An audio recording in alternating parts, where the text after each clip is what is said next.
Assalamualaikum warahmatullahi wabarakatuh. Alhamdulillah wassalatu wassalamu ala Rasulillah Sayyidina Muhammadin ibni Abdillah wa ala alihi wa ashabihi wa man walah wa la hawla wa la quwwata illa billah. Asyhadu an la ilaha illallah wahdahu la syarika lah wa asyhadu anna sayyidana Muhammadan abduhu wa rasuluhu la nabiyya ba'dah. Allahumma salli wa sallim wa barik ala sayyidina wa habibina wa syafi'ina wa maulana Muhammadin wa ala alihi wa ashabihi wa man tabi'ahum bi ihsanin ila yaumiddin. Amma ba'du, faqad qala Allah ta'ala fi kitabihil karim wa huwa asdaqul qailin. A'udzu billahi minasy syaithanir rajim. Bismillahirrahmanirrahim. Yarfa'illahu alladhina amanu minkum walladhina utul ilma darajat. Sadaqallahul azim wa sadaqa rasuluhun nabiyul habibul karim wa nahnu ala dzalika minasy syahidin wasyakirin walhamdulillahi rabbil alamin. Hadratul mukarramin wal muhtaramin, para asatiz, para kiai, para ulama, para alim, para asatiz yang saya ta'zimi, wabil khusus guru kita bersama Bapak Kiai Haji Ilyas Supari Rustam MA matanallah bituli hayatihim. Hadirin hadirat, juga wabil khusus segenap para sehat, orang tua sesepuh daripada masjid apa sih? Miftahul Huda upaya yang juga saya muliakan. Hadirin hadirat jamaah salat maghrib, insyaallah termasuk jamaah majlis ta'lim, majlis untuk menimba ilmu. Menimba ilmu artinya agar kita menjadi tahu, agar jadi bisa dan menjadi mau mengamalkan ilmu yang kita dapat. Tentu puji syukur kepada Allah, alhamdulillah kita masih bisa membuktikan bahwa kita sebagai hamba yang pandai bersyukur. Cirinya adalah masih istiqomah menjalankan apa yang Allah perintahkan. Juga insya Allah kita masih konsisten istiqomah untuk tidak melakukan segala hal yang dilarang oleh Allah Subhanahu wa taala. Mudah-mudahan perjumpaan malam hari ini di tempat yang sangat mulia, walaupun waktunya sebentar, mudah-mudahan banyak manfaatnya. Amin ya rabbal alamin. Salawat salam semoga terlimpah curahkan kepada keharibaan junjungan alam Nabi besar Muhammad sallallahu alaihi wasallam. Semoga kita kelak di hari kiamat manakala Allah bangkitkan umat manusia dan kita tergolong kepada golongan umatnya Nabi Muhammad sallallahu alaihi wasallam yang tentu merindukan syafaatnya. Amin ya rabbal alamin. Hadirin hadirat jamaah sekalian yang saya hormati, kajian hadis Bulughul Maram kali ini saya akan bahas tentang bab zuhud dan wara. Ini ngaji beneran ini mana? Babnya berat ini. Yaitu bab zuhud dan wara. Zuhud artinya meninggalkan perkara yang enggak ada manfaatnya atau yang enggak ada faedahnya di akhirat. Itu zuhud. Jadi meninggalkan perkara yang enggak ada gunanya di akhirat. Contohnya apa? Bisa ngasih contoh? Mungkin manfaat di dunia ada, tapi di akhiratnya enggak ada. Nah, zuhud itu meninggalkan perkara yang enggak ada faedahnya untuk di akhirat. Ada yang tahu contohnya kira-kira? Mancing. Manfaatnya ada. Pertama, ngilangin stres, betul? Yang kedua, melampiaskan hobi, betul? Yang ketiga, buat pelarian kalau domelin bini, kan ya? Ya kan? Ada manfaatnya. Tapi di dunia. Tapi mancing itu enggak ada manfaatnya di akhirat. gaplean, main gaple. Ada manfaatnya enggak? Ada enggak? Di dunia ada enggak manfaatnya? Ada. Daripada kesel di rumah, stres, terbak, ketepek, gaplean, ikatan karet, bertemu dengan temen, kan ya, ngumpul, ngarariung, ada manfaatnya. Tapi di akhirat nggak ada gunanya. Tapi kalau ngaji gini mah manfaatnya jelas, di akhirat ada. Man salaka tariqan yaltamisu fihi ilman sahalallahu bihi tariqan ilal jannah. Siapa orang yang memudahkan langkah kakinya menuju ke majelis ilmu, maka dia memudahkan langkahnya menuju surganya Allah Subhanahu. Ngaji itu ada manfaatnya untuk di akhirat. Nah, zuhud itu artinya meninggalkan perkara-perkara yang gak ada faedahnya di akhirat. Itu apalagi catur, ya kan ya, ngasah otak. Iya, ada manfaatnya, tapi di akhirat ada nggak ada gunanya. Tapi kalau baca Quran, ada nggak manfaatnya di akhirat? Ada. Iqra'ul Quran fa innahu ya'ti yaumal qiyamati syafi'an li ashabihi.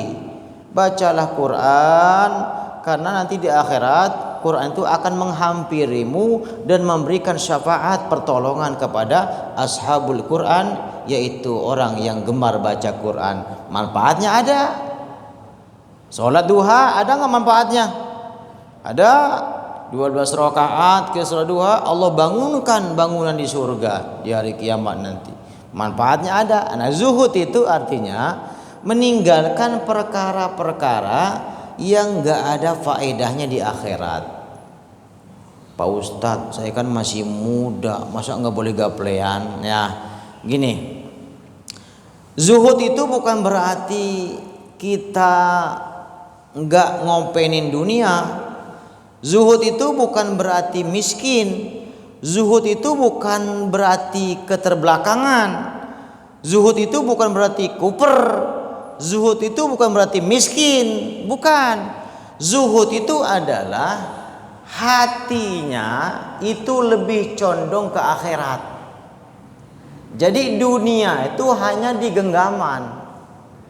Jangan menempatkan dunia di hati. Nah, kalau kita menempatkan dunia di hati, sulit kita menjadi orang yang zuhud.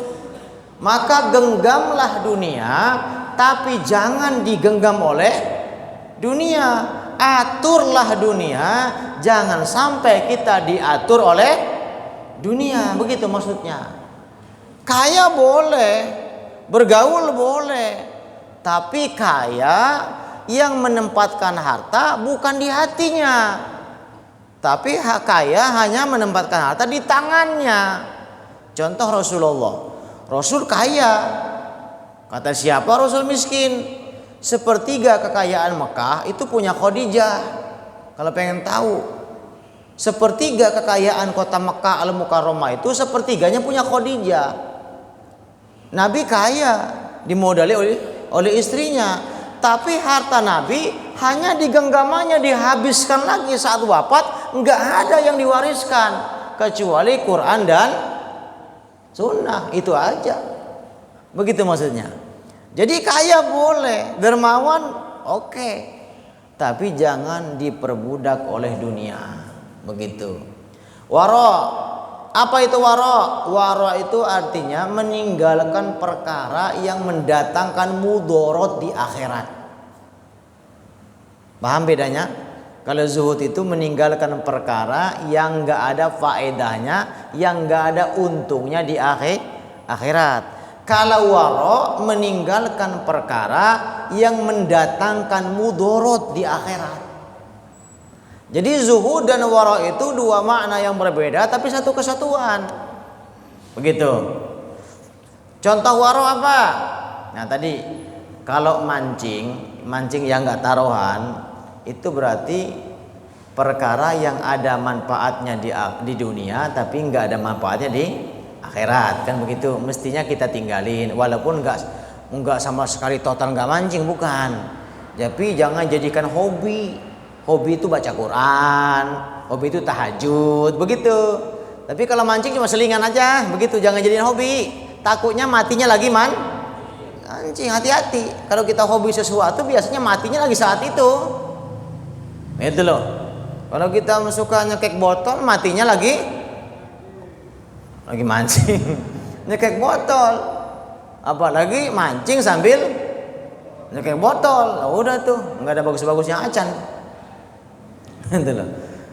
Nah, waro, contoh waro itu adalah meninggalkan perkara. Arti waro meninggalkan perkara yang mendatangkan mudorot. Ya berarti mancing yang taruhan, galatama. Mancing yang nggak taruhan, kalau bisa tinggalin. Kalau nggak bisa, ya pelan-pelan.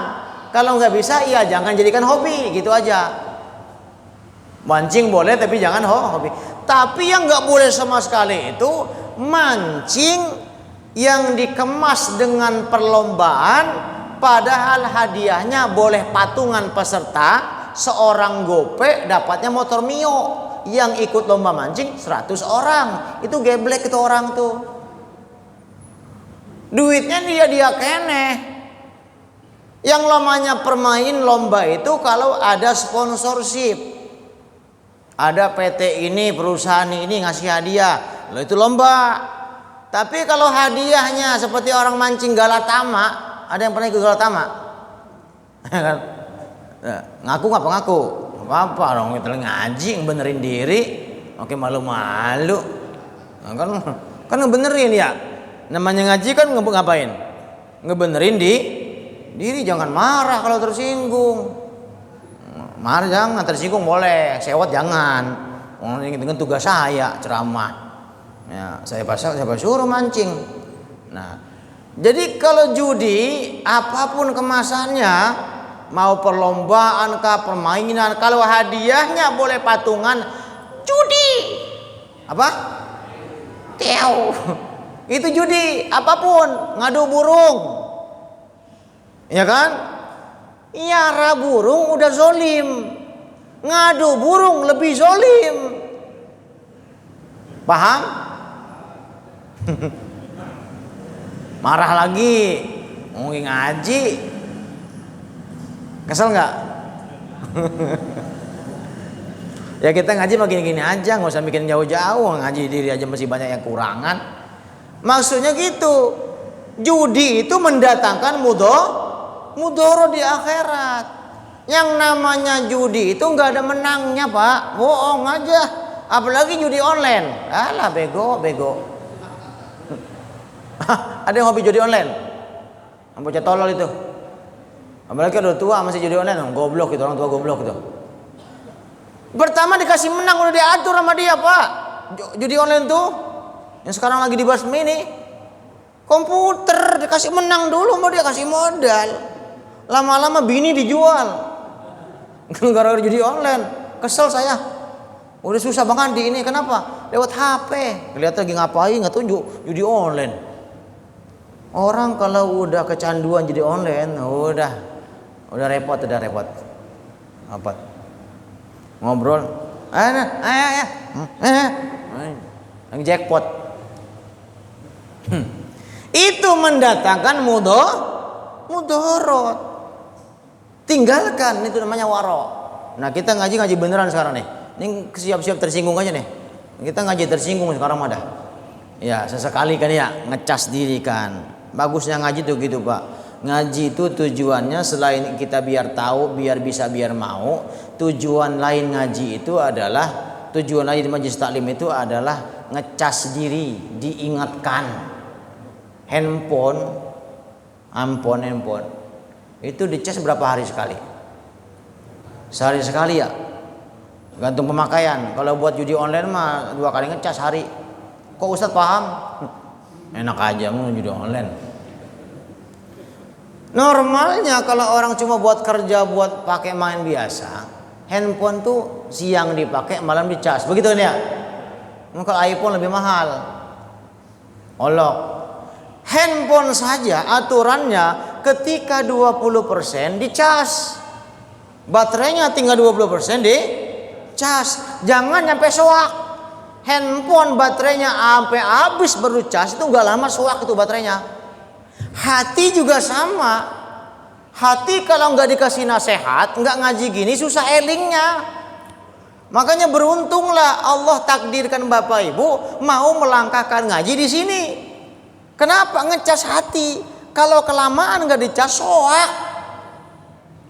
Kalau soak ini hati, susah dapat nasihat. Kalau susah dapat nasihat, berat dapat hidayah. Kalau berat dapat hidayah, sulit jadi benar. Itu kalau orang jarang ngaji. Biar kata rajin sholat. Rajin. Subuh jam 4 lewat 5, jam 3 udah sholat subuh duluan. Saking rajinnya umpama. Tapi nggak ngaji, nggak dapat peringatan, nggak dapat nasihat, karat hatinya berkarat. Makanya pantas orang tuh banyak yang sholat tapi dikit yang ngaji. Bener nggak? Tadi sholat banyak penuh, yang ngaji dikit. Kenapa? Jangan-jangan sholatnya itu sebatas menggugurkan kewajiban. Orientasinya yang penting kan sholatnya, begitu kan ya? Dikira sholatnya pasti menjamin masuk surga, ya. Yang dipastikan masuk surga adalah orang yang dapat rahmat. Nah, percayalah orang ngaji itu ingin memperbaiki ibadah, ingin memperbaiki akhlak, betul? Ingin memperbaiki perilaku, mengurangi maksiat. Itu ngaji tujuannya. Nah, kalau kita sholat doang mah wajar kalau ada istilah singkatan STMJ. Apa itu? Sholat terus, maksiat jalan, karena nggak pernah dapat nasihat. Betul nggak? Betul. Maka jangan pernah malas ngaji dimanapun ngaji. Caslah ini baterai. Kalau baterai nggak dicas, itu akhirnya kita hubud dunia, menjadikan dunia sebagai prioritas. Tolak ukur kebahagiaan, kemuliaan tuh dunia, materi. Sama orang kaya hebat, hormatnya luar biasa, cium tangan bolak-balik. Ya kan? Begitu, karena sudah menjadi abdud dinar, abdud dirham, wal qatifah. Jadi budak uang, budak dunia, budak hawa nafsu.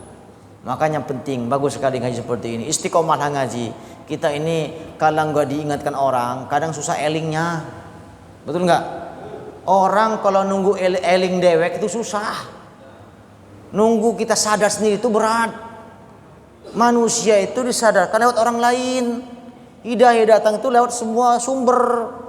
Biasa lewat tetangga, biasa lewat alim, biasa teman, sahabat karib. Maka seringlah duduk di majelis. Kenapa? Agar hati tidak berkarat. Kalau hati sudah berkarat, susah dibersihkan.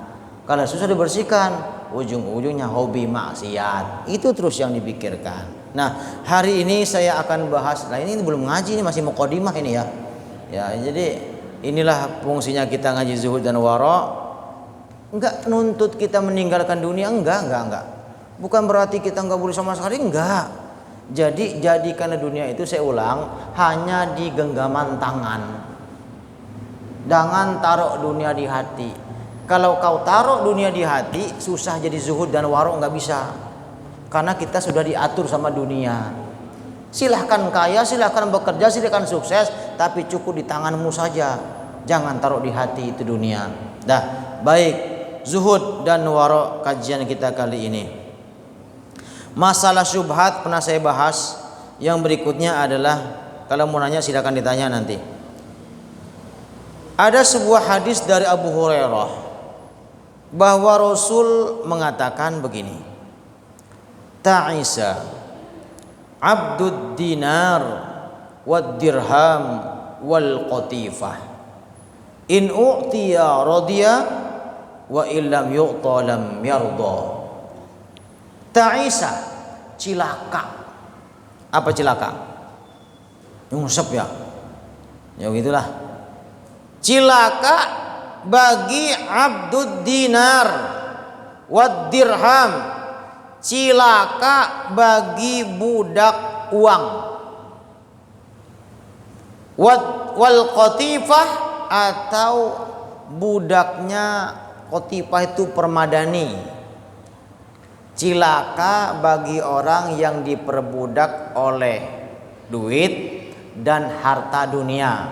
Qutipah itu dikiaskan orang zaman dulu kalau punya permadani itu orang kaya.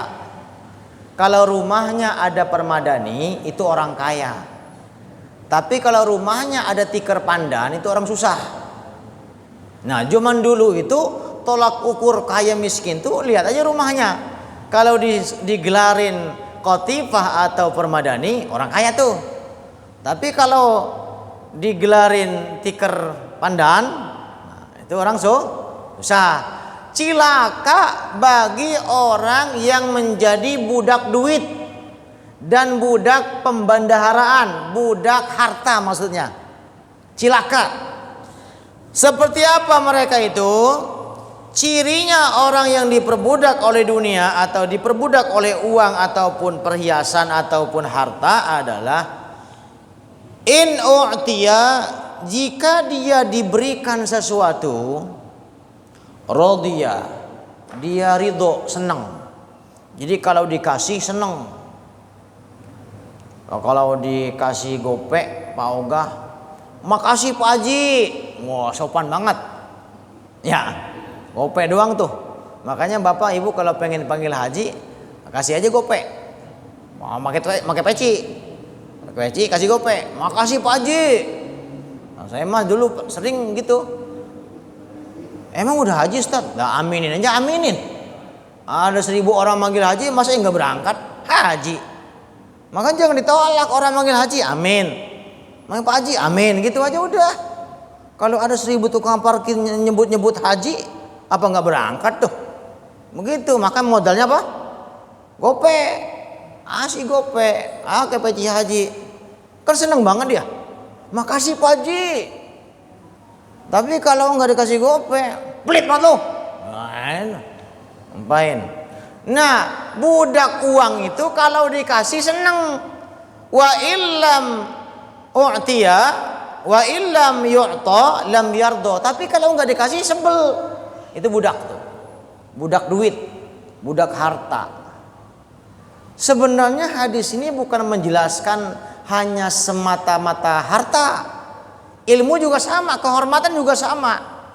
Kalau dihormati seneng. Kalau nggak disebut namanya marah. Ada acara nih, maulid. Kelupaan. Pak RT nggak disebut, ngambek di RT-nya. Gua nggak disebut, gua kan RT. Nah itu budak itu, budak kehormatan. Pengen disebut, tapi bukan RT sini, jauh. Jadi budak itu adalah orang yang diperbudak dengan sesuatu yang disenangi orang. Harta, tahta, kegantengan, apalah macam-macam. Kalau nggak diagulin, sewot, itu budak. Percayalah, orang yang hidup seperti itu capek. Orang yang pengen dimuliakan, pengen dihormati, pengen diangkat, pengen diagulin, itu capek. Saatnya orang tidak menghormati, saatnya orang tidak mengagungkan, sewot, ujung-ujung setruk. Maka hidup biasa aja, nggak usah macam-macam, biasa aja. Kaya ya begini, miskinnya begini, asik begitu. Dihormati ya si haknya dia, enggak ya nggak apa-apa. Enak tuh hidup begitu. Jangan apa-apa pengen dihormatin, Gua kan anu kan gua. Gila. Enggak pisan sama aku. Aku kan Oh iyalah. Capek hidup begitu, capek. Biasa aja. Dia hormatin ya. Emang haknya dia ngormatin, kalau enggak juga enggak apa-apa. Begitu aja. Saya pakai topi panggil abang, kalau panggil peci panggil Pak Haji. Ya, biasa aja. Jangan pakai topi dipanggil abang marah. Gua kan ustad. PA. Sampai segitunya capek ya. Jadi bukan hanya diberikan duit, diberikan kehormatan dia ridho, tapi nggak dihormati dia kesel, sama begitu. Dikasih duit seneng, nggak dikasih kesel. Itu namanya budak, diperbudak oleh dunia. dunia. Jangan seperti itu. Dah, baik. Berikutnya dari sahabat Ibnu Umar, nama lengkapnya Abdullah bin Umar radhiyallahu anhuma. Qala akhadha Rasulullah sallallahu alaihi wasallam biman kibayya, Rasul megang kedua bahuku, kata Ibnu Umar. Suatu hari Rasul megang kedua bahuku. Faqala, maka Nabi berkata, Nabi berpesan kepada Ibnu Umar. Apa kata Nabi? Kun fid dunya ka'annaka gharibun. Jadilah hidup di dunia itu seperti gharibun, orang asing. Aw abiru sabil, atau jadilah hidup di dunia itu seperti pengembara, seperti orang yang merantau. Nah, ini banyak perantau nih. Mudah-mudahan pada ngaji nih. Ya. Jadilah hidup di dunia seperti orang asing. Jangan jadi pribumi. Jangan merasa pribumi. Jadilah di dunia seperti orang yang merantau, yang suatu saat bakal pulang kampung. Ayo kita bedah. Perhatikan lingkungan kita. Orang perantau, ya, walaupun dia ngontrak, semangat bekerja, betul? Ngumpulin duit receh, gajian disisihkan buat pulang kampung, betul? Orang perantau, nih banyak kontrakan tuh, tanya mereka tuh, nyelengin, buat apa? Buat pulang kampung, biar nggak malu-maluin. Orang tua seneng, tetangga ponakan pun seneng. Ingat, orang merantau saat pulang kampung, keponakanmu, adik-adikmu nggak peduli apa kerjaan kita di Bekasi. Yang dia tahu duit, betul? Dihormati atau tidaknya engkau sebagai perantau saat pulang kampung punya duit atau tidak. Engkau pulang kampung nggak punya duit, nggak bakal dihormati. Merantau setahun nggak bawa duit, ngapain merantau? Tuh. Tapi kalau Anda pulang bawa bekal banyak oleh-oleh banyak, dihormati, dimuliakan, nyaman kita di kampung, betul? Nah itu, kayaknya seneng banget. Mau kampung ya? Udah punya celengan belum? Banyak. No. Tuh. Jadilah hidup di dunia itu seperti orang perantau. Mikirin masa depan, mikirin di pulang kampung punya bekal atau tidak. Pulang kampung bawa baju doang, bawa kolor doang, ngapain merantau? Macul aja di kampung. Kan ya? Itu. Jangan jadi pribumi di dunia. Kalau pribumi dimanapun, mau di Betawi, mau di Sumatera, Kalimantan, pribumi kebanyakan nggak pernah mikir pulang kampung, nggak punya kampung, ya kan? Hidupnya tenang-tenang saja. Nemu sekarang, makan sekarang, besok gimana besok, betul? Nah, gue nggak mudik begitu. Ya Ustaz Nawawi ya. Ya, yang biar sama-sama tersinggung, impas kita ya. Iya, yang perantau tersinggung, yang pribumi juga tersinggung. Ini kan kata Nabi. Jadi ini kiasan ya, kiasan. Tapi makna sebenarnya, janganlah di dunia seperti orang pribumi yang ngelangkap pikirannya. Ngumpulin bakal apa? Banda bapak gue banyak. Ngapain kerja? Markir gak cukup. Maaf nih, bukan pribumi sini. Oh no, jauh. Hidupnya nyantai, nggak mau kerja, ya kan? Mandorin. Bukan orang sini, bukan, jauh. Kenapa dia nggak punya target apa-apa? Dia nggak punya kampung. Maka wajar, dimanapun, di Lampung juga sama, Sumatera juga sama begitu. Pribumi ya males, bukan sini doang. Ya kan, gaya-gayanya engkong gue tuan tanah. Bener, engkongnya tuan tanah, tapi engkong lu sekarang kemana? Ngontrak. Ya kan, fakta. Di kampung saya, kampung Kobak, saya nggak ngatain orang kampung Malebek deh. Itu yang pemilik tuan tanah itu namanya Kong Buen, orang satu. Dari stasiun Tambun sampai Buok itu satu orang yang punya. Bures sekarang bandanya, sampai anak cucunya pada ngontrak. Tuh, kenapa? Merasa pribumi. Ngapain kerja? Banda gue banyak, warisan gue banyak. Nah, walaupun kita pribumi, tapi harus bermental pendatang. Nih Pak. Banyak juga orang yang Betawi asli kaya juga banyak. Kenapa? Ketika dapat waris dikelola sama dia. Itu hebat. Pribumi tapi ketika dapat waris orang tuanya, anaknya disekolahin, betul? Dibikin bisnis, usaha. Jadi dia pribumi tapi jiwa perantau, itu yang mantap. Jangan udah pribumi jiwanya jiwa pribumi. Dagol udah dagol. Nah, begitu. Pesan Nabi di dunia itu jadilah seperti orang asing. Jadilah perantau, orang merantau mikirin bakal pulang kampung. Kalau bakal pulang kampung, kudu siapin bekal yang banyak. Itu maksudnya. Di dunia kita merantau. Harta, benda, istri, keluarga itu fasilitas. Wong belum tentu kok yang kaya senang. Betul? Belum tentu yang miskin susah.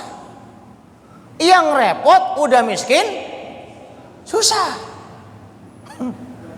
Yang kaya belum tentu enak. Yang miskin belum tentu susah. Itu kan cuma apa? Fasilitas. Cuma fasilitas. Karena begini, Bapak punya mobil Alphard, nggak bisa nyebut, saya nggak punya Alphard, tapi nggak bisa mengendarai. Apa hebatnya? Allah kasih genggam kita dunia, tapi nggak bisa makan apa-apa. Kaya beli apapun bisa, mampu. Mau lauk apapun bisa makan. Bandar Jakarta oke. Tapi sayangnya makan nasi kebanyakan, kata dokter jangan, gula darah naik. Sate kambing kata dokter jangan, nanti darah tinggi. Makan rumput-rumputan, bayam, kangkung, genjer jangan, nanti asam urat, mati aja lo kayak. Begitu. Jadi ternyata orang kaya itu belum tentu senang, Pak. Maka nggak usah nemen-nemen nama jadi orang kaya, nggak usah.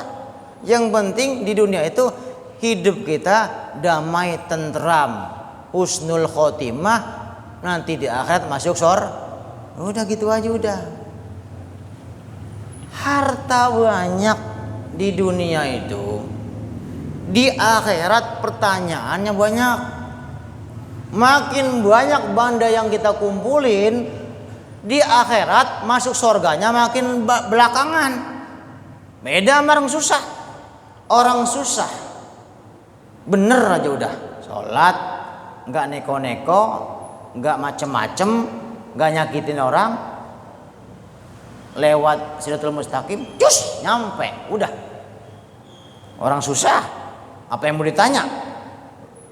Kalau orang kaya di akhirat itu seperti orang ibu masuk supermarket, Superindo, masuk Naga, masuk Tip Top, bawa apa? Troli, ya kan Bu ya? Bawa troli, udah tuh. Pernah nemenin bini belanja nggak tuh? Pernah kan? Apa dimasukin? Keranjang, penuh keranjang, sampai kasir, lama di kasir.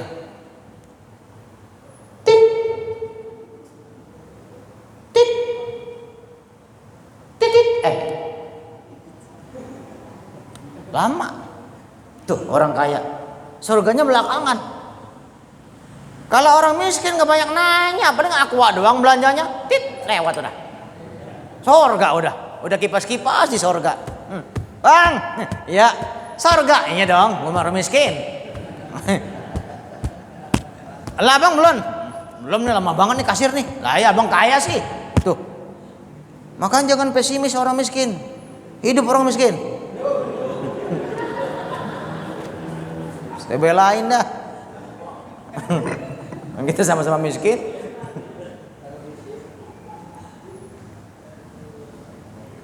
Kaya boleh. Banyak kok sahabat yang kaya. Usman bin Affan kaya. Tapi dihabiskan untuk dakwah, dihabiskan untuk kedermawanannya. Boleh, bukan gak boleh. Nah baik, saya kasih. Oh belum selesai hadisnya. Jadi hadis ini menjelaskan hidup di dunia itu jangan kayak pribumi, tapi kayak perantau yang selalu mikir pulang kampung oleh-oleh apa, begitu kan?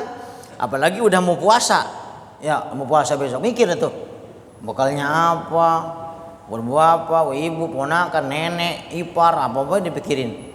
Udah mikir itu. Iya. Orang pribumi ya mikirin apa? Puasa kagak, mau pulang kampung katanya. Bukan orang sini, soalnya jauh. Saya mau nggak nyinggung orang sini, orang jauh. Boro-boro oleh-oleh puasa ge ora, puasa sama nggak puasa sama baik. Aduh, angel gitu pengen surga. Aduh, lebaran ngikut di baju, di sarung, puasa kagak. Main bola kagak, pas orang pada menang ikut seneng, oh juara, lu main juga kagak. PA. Lebaran itu buat orang yang menang, yang orang ikut tanding, ikut lomba. Ini mau lomba kagak ikut menang. Panjul. Aduh.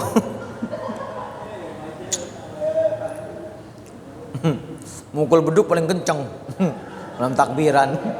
Puasa ora. Aduh. Orang sono jauh. Tamblang jauh. Lah kemudian wa kana Ibnu Umar yaqulu. Kemudian Ibnu Umar setelah dikasih pesan sama Rasulullah, beliau juga ngasih pesan ke sahabat yang lain termasuk ke kita. Apa kata Ibnu Umar? Idza amsaita, apabila kamu berada di sore hari, fala tantaziris sabah, jangan nunggu besok pagi. Wa iza asbahta, apabila kamu berada di pagi hari, fala tantaziril masaa, jangan nunggu sore. Wa khuz min sihatika, gunakan masa sihatmu, lisaqomika, untuk masa sakitmu. Wa min hayatika, dan gunakan masa hidupmu, limautika, untuk masa matimu. Itu maksudnya. Jadi kalau ada kesempatan sekarang berubah, jangan nunggu besok. Takutnya nggak nyampe besok mati. Itu maksudnya. Kalau ada kesempatan berubah sekarang, rubah sekarang. Jangan entar. Entar nunggu balik, entar nunggu 40 tahun, entar nunggu pensiun. Kalau nyampe pensiun, kalau habis nikah mati gimana? Nah, Jangan nunda-nunda untuk berbuat baik. Onceng. Habis ya. Ada ceramah lagi nih. Udah saya kasih cerita deh. Ini saya teringat tentang wasiatnya Ibnu Umar. Jangan nunda berbuat baik. Kalau berada di pagi, laksanakan pagi. Jangan nunggu sore. Kalau kita ada di sore hari, jangan nunggu pagi. Laksanakan sore hari. Begini. Ada satu kisah. Seorang bujang lapuk. Ngerti bujang lapuk? Jadi pemuda yang udah tua nggak kawin-kawin. Ada bujang lapuk sini. Berarti ente nggak punya mau pelet. Ada bujang lapuk namanya Dinar Al-Ayyar. Siapa? Dinar Al-Ayyar. Ini kisah nyata. Jadi si Dinar itu anaknya seorang ahli agama, janda, ustazah. Dia yatim. Tapi ibunya seorang pemuka agama. Sayang si anaknya, si Dinar Al-Ayyar ini bajingan. Jadi brengsek. Jadi enggak semua anak kiai itu bener. Contohnya ini. Jadi ibunya ustazah, tokoh agama, tapi anaknya brengsek. Hampir semua dosa dilakonin. Judi online, rampok, zina, garatama, apa dilakonin. Bahkan durhaka sama orang tua. Udah lengkap dah tuh. Seumur hidupnya habis buat maksiat. Nyekek botol mah jangan tanya. Ngebotol, oplosan. Suatu hari Dinar Al-Ayyar lewat kuburan, lewat makam. Kalau di Arab kan makam kan nggak dalam, dan itu kan ada di pasir bukan tanah kan. Ketika ada badai pasir suka terangkat tuh makam, tulang belulang, bekas orang dikuburin. Nah ketika lewat kuburan si Dinar ngelihat tulang belulang, mampirlah dia, dipegang itu tulang, remuk tulang itu saking lamanya itu. Pas dipegang tulang belulang itu remuk, hancur. Dia gemeter, ya Rob, ternyata saya kelak akan seperti ini, akan mati maksudnya.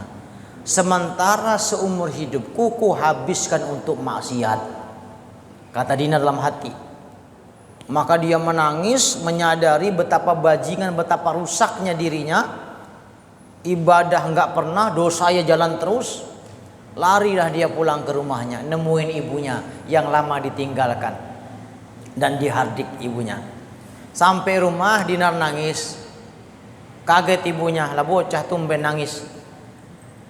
Lalu nanya kepada ibunya, Mak, apa yang dilakukan oleh seorang majikan jika babunya, pembantunya, budaknya kabur lalu kembali? Apa yang dilakukan? Kata ibunya, si majikan akan memperburuk pakaian dan makanannya dan serta mengurungnya. Si majikan bakal mengurung dia, memperjelek makanan dan pakaiannya. Kata Dinar, ibu lakukanlah hal itu kepadaku. Artinya kurunglah aku, perburuk makananku, perburuk pakaianku. Sadar diri maksudnya. Akhirnya Dinar dikurung di kamar. Dia mandi tobat, sholat 2 rakaat, baca Quran, sholat lagi, baca Quran, sholat lagi, sampai beliau baca Quran ketemu 2 ayat. فَوَرَبِّكَ لَنَسْأَلَنَّهُمْ أَجْمَعِينَ عَمَّا كَانُوا يَعْمَلُونَ. فَوَرَبِّكَ لَنَسْأَلَنَّهُمْ أَجْمَعِينَ. Maka demi Tuhanmu, Allah bersumpah, demi Tuhanmu kami akan menanyakan mereka semua manusia, amma kanu ya'malun, tentang apa yang mereka lakukan di dunia. Sampai di 2 ayat ini Dinar makin gemeteran, ketakutan, karena seumur hayatnya, sepanjang hidupnya hanya dihabiskan untuk maksiat, nggak ada benar-benarnya acan. Sementara ayat itu mengatakan akan ditanyakan semua tentang apa yang mereka lakukan. Al-yauma nakhtimu ala afwahihim wa tukallimuna aydihim wa tashhadu arjuluhum bima kanu yaksibun. Pada hari itu kami akan mengunci mulut mereka. Nakhtimu ala afwahihim wa tukallimuna aydihim, akan berkata tangan-tangan mereka, wa tashhadu arjuluhum, dan akan bersaksi kedua kaki mereka, bima kanu yaksibun, tentang apa yang mereka lakukan di dunia. Sampai baca ayat itu tadi, fa warabbika lanas'alannahum ajma'in, sampai gemeteran Dinar, enggak sanggup meneruskan bacaannya. Sampai Dinar pingsan, saking merasa takut dengan azab Allah. Gimana nggak takut, orang hidupnya nggak pernah ibadah, dosa semua. Akhirnya beliau pingsan. Ketika dalam pingsannya, siuman, mungkin dikasih minyak telon emaknya kali, besi Dinar siuman, ditanya sama ibunya, nak, di mana tempat perjumpaan? Nah, kapan ketemu maksudnya? Karena ibunya ini punya anak, tapi kok kayak nggak punya anak. Orang tua kalau punya anak brengsek begitu, punya anak tapi kok nggak nyenengin pisan. Nah, maka nanyalah ibunya, nak, di mana tempat perjumpaan? Kata sang ibu. Dinar jawab, ibu, nanti jika engkau tidak temukan aku di padang mahsyar, di mana setelah kiamat manusia dibangkitkan dan akan dihisab di sana, engkau tidak menemui aku, tanyakanlah keberadaanku kepada malaikat Malik. Siapa Malik? Penjaga neraka. Jadi si Dinar merasa nggak pantas ditanya lagi, wong dosa semua hidupnya. Dia sudah, ya Rob, aku mah ahli neraka ini mah nih. Tanya aja mak, kalau nggak ketemu di padang mahsyar, tanya aja cari malaikat Malik, aku di situ di neraka. Saking merasa brengseknya hidupnya. Dan ternyata itu kalimat terakhir yang diucapkan oleh pemuda yang tobat tersebut. Nggak pernah ibadah, tapi menyesali dosanya. Dia mengatakan, tanyakan aku kepada Malik. Saking merasa pantas banget sebagai ahli neraka, nggak layak masuk surga. Jangankan surga, ditimbang pun nggak pantas. Saking merasa begitu kotornya dirinya. Dah akhirnya Dinar meninggal dunia dengan mengucapkan demikian. Dah setelah beberapa hari Dinar meninggal dikuburkan, sahabatnya Dinar ngimpi ketemu Dinar Al-Ayyar. Dalam mimpinya sahabatnya ketemu dengan Dinar sedang duduk di alam kuburnya, alam barzah, menggunakan pakaian warna hijau, sedang baca Quran, yang dibaca ayat yang dibaca akhir hidupnya. Fa wa rabbika lanas'alannahum ajma'in amma kanu ya'malun. Diulang terus dalam mimpinya sahabatnya itu. Kemudian setelah baca itu menitipkan salam itu Dinar. Wahai sahabatku, sampaikan salam kepada ibuku. Aku ini bajingan, pendosa, ahli maksiat, semua dosa aku lakukan, tapi Allah Maha tahu tentang taubatku dan Allah menerima taubatku. Sampaikan salam kepada ibuku, aku sedang berada di surganya Allah Subhanahu wa ta'ala. Ahli maksiat masuk surga, nggak pantas sebagai ahli surga, ternyata masuk surga. 3 pelajaran yang kita bisa petik di cerita ini. Pertama, jangan pernah putus asa dengan rahmat Allah. Sebajingan apapun kita, sependosa apapun kita, taubatlah taubat nasuha, Allah akan berikan ampunan. Sebesar apapun dosa kita, sebanyak apapun dosa kita, walaupun seperti buih di lautan, ingat ampunan Allah lebih luas dari dosa kita. Kedua, jangan pernah menunda untuk berubah. Tadi pesannya Ibnu Umar, jangan nunggu tobat, jangan nunggu entar untuk tobat. Wah ya sekarang tobat, sekarang berubah. Jangan nunggu esok hari seperti Dinar, tidak menunggu lagi. Ternyata ucapan terakhir, aku nggak pantas di surga, itu ucapan orang yang dapat rahmat, yang seumur hidup nggak pernah ibadah, mengucapkan tanyakan kepada Malik bahwa aku di sana. Ternyata itu ucapan hamba bajingan, tapi Allah berikan rahmat dan kasih sayang, ternyata ahli surga. Yang ketiga pelajarannya, jangan pernah merendahkan orang karena maksiatnya. Kalau kita merendahkan orang karena maksiatnya, ingat kita tidak akan mati sebelum melakukan maksiat yang sama. Nggak usah cemooh orangnya. Jadikan iktibar pembelajaran. Na'udzubillah summa na'udzubillah, itu saja. Kenapa? Belum tentu yang ahli ibadah husnul khotimah, belum tentu yang ahli maksiat su'ul khotimah. Begitu ya. Jadi itulah kira-kira kajian kita, karena saya ada acara lagi, belum tuntas kajian zuhud dan wara, tapi makin seru nih. Mudah-mudahan bulan depan masih ada yang ngaji, kita bahas lagi tentang zuhud dan wara. Ya memang kita harus cas, khawatir hati ini lebih condong kepada kehidupan dunia. Na'udzubillah summa na'udzubillah. Al-Fatihah.